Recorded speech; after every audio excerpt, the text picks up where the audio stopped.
Weight loss பண்ணுறதுல பாடியில் நல்ல டிஃப்ரென்ஸ் தெரியுது. ஆனால் ஃபேட் லாஸில் எந்த ஒரு டிஃப்ரென்ஸுமே தெரியல. நான் ஹெர்பலைஃப் நியூட்ரிஷன் எடுக்கிறதுக்கான மெயின் ரீசனே பாடி ஃபிட்னஸாக இருக்கணும் அப்படின்றதுக்காக தான்.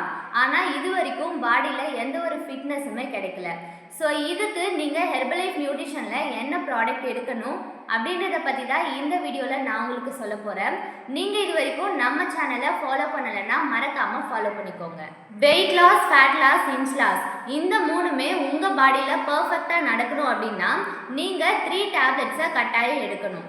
அது என்னென்ன அப்படின்னா cellulase, multivitamin and herbal control. இதில் நீங்கள் எந்த ப்ராடக்டை மிஸ் பண்ணாலுமே உங்களுக்கு கரெக்டான எண்ட் ரிசல்ட்ஸ் கிடைக்காது. சில பேர் செல்லுலாஸ் எடுக்கிறீங்க, மல்டிவிட்டமின் எடுக்க மாட்டீங்க, மல்டிவிட்டமின் எடுக்கிறீங்க, ஹெர்பல் கண்ட்ரோல் எடுக்க மாட்டீங்க. இந்த 3 டேப்லெட்ஸுமே நீங்கள் கண்டினியூஸாக எடுத்தால் தான் உங்களுக்கு கரெக்டான எண்ட் ரிசல்ட்ஸ் கிடைக்கும். ஹெர்பலைஃப் நியூட்ரிஷன் எடுத்து நீங்கள் வெயிட் லாஸ் பண்ணுறீங்க, உங்களுக்கு வெயிட் லாஸ் தவிர்த்து வேறு ஏதாவது ப்ராப்ளம் இருக்குது அப்படின்னா அதுக்கு நீங்கள் என்ன ப்ராடக்ட் எடுக்கணும் அப்படின்னாலும், வெயிட் லாஸ் டிப்ஸ் வேணும் அப்படின்னாலும் ஸ்க்ரீனில் தெரிகிற இந்த நம்பருக்கு காண்டாக்ட் பண்ணுங்கள். தேங்க்யூ.